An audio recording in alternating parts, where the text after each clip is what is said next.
আজ করব মেথি এগ কারি। প্রথমে ডিমগুলো আমি সাদা তেলে ভেজে নেব। কপি আর ডিমটা ভালো করে ভেজে নিয়ে এই তেলে দুটো ছোটো এলাচ, লবঙ্গ, ডালচিনি ফোড়ন দিলাম। এবার একটা বড় পেঁয়াজ দিয়ে দিলাম।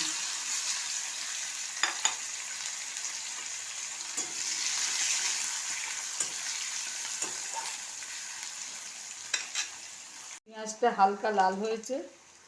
এবার 1 চামচ আদা রসুন থেঁতো করা আর একটা কাঁচা লঙ্কা।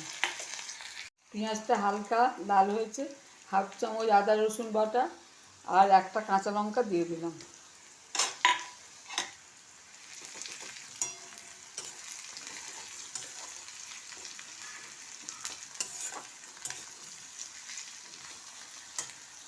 বড় চামচে 1 চামচ লঙ্কা গুঁড়ো, 1/2 চামচ হলুদ গুঁড়ো, 1/2 চামচ ধনে গুঁড়ো দেওয়ার পর যাতে ধরে না যায় সেই জন্য অল্প একটু জল দিলাম।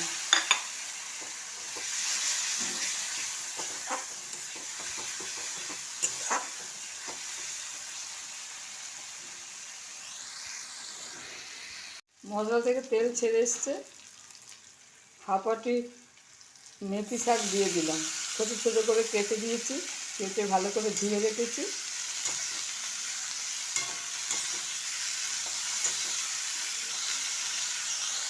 এতে পরিমাণ মতো নুন, 1 চিমটি চিনি দিয়ে এটা একটুখানি চাপা দিয়ে রাখবো।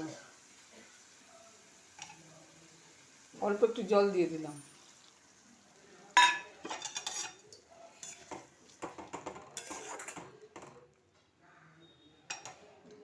এতে কপি দুটো দিয়ে দিলাম।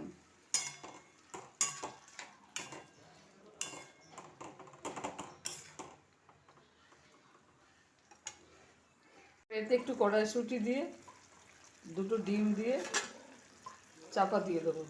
ফুলকপি দিয়ে মেথি ডিম কারি আমার রেডি। যদি এই রেসিপি ভালো লাগে শেয়ার করবেন, সাবস্ক্রাইব করবেন আর কমেন্ট করে জানাবেন।